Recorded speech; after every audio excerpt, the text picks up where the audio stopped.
Sino man sa atin ang kakalas sa ating grupo pagkatapos na nakita natin na nag-alay ng buhay ang isa sa atin? Sa palagay ko, mas masahol pa siya kay Judas. May mga lumalabas na pong mga anggulo ngayon na ito ay fourth lead na ipabasura ng impeachment court. Nakita mo naman kabaliktaran na nangyari. Di ba? Huwag kayong maniniwala sa mga chismoso at sa mga intrigero. Yan number one rule. Ano ba? Hindi po ba na-invite yung mga prosecution panel? Kasi we heard nandito lang sila sa vicinity ng Senado. Wala pa yung munang administrative matters muna. Yung formalidad. So nag-take out yung presiding officer. Pero meron yung impeachment court, organized na, nag-take out kami. So binigyan ng summons, 10 days yun. All these processes must be observed. Pagkatapos kung nanaisin ng prosecutor na mag-file ng reply, they're given 5 days within this to do so. Pagkatapos kung merong pre-trial, kung gusto ng partido na pre-trial, kasi kamukha ng regular courts, kung nga gusto nila mag-pre-trial. Yung pre-trial kasi is a stage where some parties may want to stipulate something para mapabilis natin, para hindi na masyadong matagal. Kasi gusto lang naman natin makita rito yung matapos natin ng walang masasabi ang taong bayan. Sir, calendar days, paglilinaw lang po is kasama po ang weekend, ganun po. Simpleng pagbilang ng araw lang po ba yun? 10 Talagay ko, yun ang days? masalagay kasi hindi niya dinistinguish. So, calendar days. 10 araw yun. 10 araw na malinis, tuloy-tuloy. Kasama ang Sabado at Linggo. Pero hindi pa naman naibigay yung summons, di ba? Yan, ano pa. Kasi yung notice ng, yung writ ng summons kasi ipadadala yun at least 3 days before yung takdang araw na magsisimula. Anong stage po nung impeachment trial yung haharap na si VP Sara? Pagkatapos na, siyempre, ma-connect yung issues. Ito nga, di ba sasagot mo na siya kung gusto naman ng House na mag-reply, 5 days sila. And then, doon tayo mag-uumpisa na. Sir, marang hapon kayo ba ulit sa Blue Parang Ribbon? kilala kita. Kayo ba ulit sir sa Blue Ribbon? And anong future ng flood control probe under the new leadership, sir? Ano ba yung Blue Ribbon? Pagka- Yan ang ano eh, no? Yan ang pinakahihintay nila, di ba? Let's not preempt the Senate President. Nasa sa kanyang,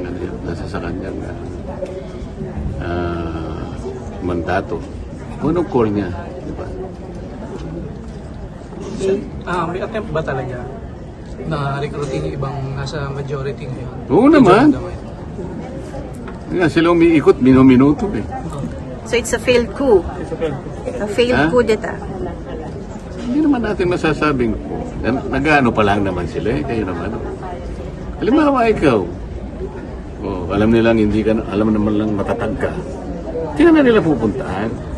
Yung alam nilang merong vulnerabilities. Yung pwedeng takutin. Diba? Kaya lang, ewan ko kung matatakot nila.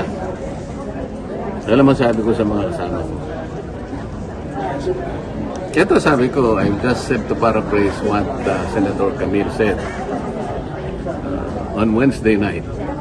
Kasi nakita niya talaga, na-experience namin kung ba't kailangan gawin sa Senado. They have desecrated the Senate crowd. Hindi nangyari sa buong kasaysayan. Sabi ni, hindi ko nasasabihin niya, sinabi niya. Pero ipaparaphrase ko. Sino man sa atin ang kakalas sa ating grupo pagkatapos na nakita natin na nag-alay ng buhay ang isa sa atin? Sa palagay ko, mas masahol pa siya kay Judas. Alam mo kung bakit? Sasabihin ko sa inyo. Si Senator Bato, hindi niya kailangan dumating ng araw na yun. Wala akong expectation na darating. Can you imagine kung nahuli siya? Nahuli siya utilizing a search warrant coming from a court which has no longer jurisdiction in this country. Yung sinasabi ng mga kasama ko, well, para ano ka, sumulong ko na lang. Anyway, you can exhaust all remedies under the law. What remedies are you talking about? Kung ano ginawa nila kay dating Pangulong Duterte, yun din ang gagawin nila. Do you think makikita pa natin si Senator Bato pagkatapos nilang makuha? Kasi wala na. Kaya sabi ko, hindi niya kailangan pumunta rito. Pero nagpunta siya. Nirisk niya yung buhay niya. Kailan namin nakuha dahil sa kanya, wala nang iba. We owe it to himself alone and nobody else. Nobody else. Kung hindi siya pumunta, nobody will blame him. Dahil buhay na yun eh. But he chose to do it. Kaya sabi ko sa kasama ko ngayon, sinong walang konsensyon kakakalas? Yung tao ginawa niya. Gusto mo magpakulong dito? Pwede. Kasi at least domestic law, di ba? You can hire lawyers. Pwede kang makita ng kamag-anak mo, ng asawa mo, ng pamilya mo. Sa deheg. Sino tutulong sa'yo doon? Ako nga nakiusap eh. Makita ko lang si PRRT kasi nandun na ako eh. Can you imagine, I request. O sige, kung ano lang, makita ko lang. Kung ayaw nyo kung makausap, huwag na. Makita ko lang kahit 5 minutes so I can wave my hands. Para ipakita ko sa niya, Mr. President, I am here. How are you? Then alis na ako. So, send na Hindi nila ako konsensya. pinagbigyan. Ganon din ang mangyayari kay Senator Bato. Ngayon, yung mga Pilipinong, lalo na yung mga iba sa inyo, I'm sorry to tell this, lalo na yung mga iba sa inyo, hindi naman lahat, nabayaran. Kailangan sabihin ko to. Akala nila yung warrant of arrest can be enforced. Wala na tayo membership sa ICC, sa Rome Statute. Without the treaty, what will be the legal basis of a warrant of arrest? You tell me. Huwag kayo nagpapapaniwala doon sa mga din, mga abogadong nagsasalita ng salita. Nililin lang nila ngayon. Anong pinaglapalagi nila sinasabi? Paikot-ikot sila sa Section 17 of Republic Act 1951. Bali-baligtarin nyo doon. Sinasabi niya lahat. Gagawin mo lang. Isurrender mo or blah blah blah in accordance with extradition laws and treaties. Meron tayong extradition law? Wala. Meron tayong treaty? Wala. Anong basis ng warrant of arrest? As simple as that. Is there an automatic domestic instrument that will bind our country with that of ICC? You tell me. Senator, sabi po ng OST, di ba, enforceable? Halika dito, hindi kita nakikita. Sen, after nung what happened nung Wednesday, sa tingin mo na solidify lalo yung majority? Na-solidify yung samahan ng After nung 13. At what happened nakonsensya nung ba si Senator Miken I nagbago ng don't posisyon? know. Sinabi ko lang yun because yun ang totoo eh. Sabi ko nga, ito lamang ang takeover na walang blessing sa Malacanang. Lahat ng takeover may blessing.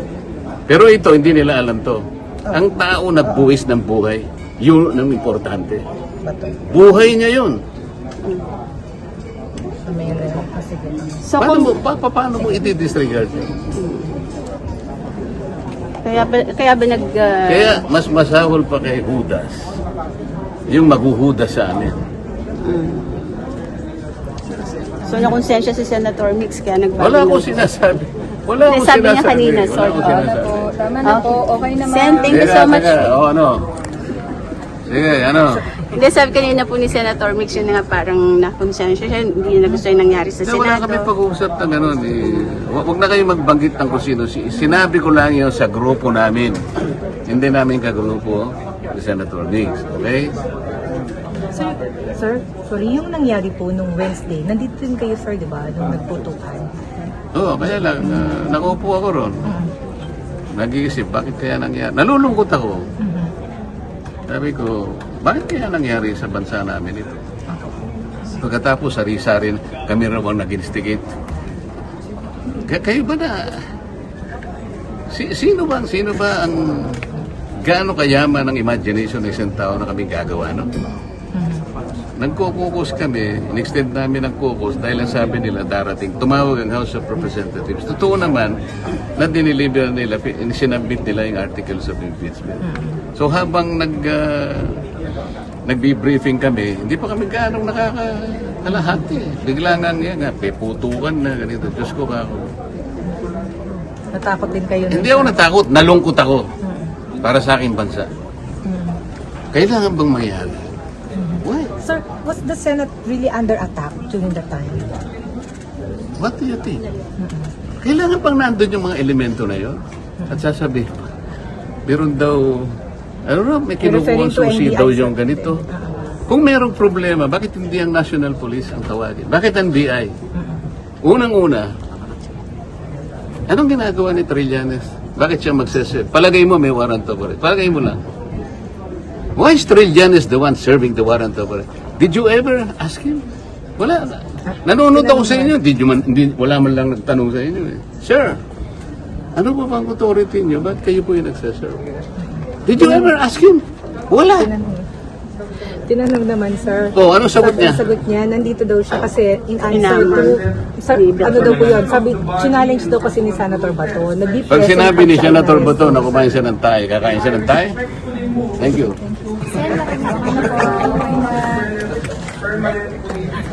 Kain siguro.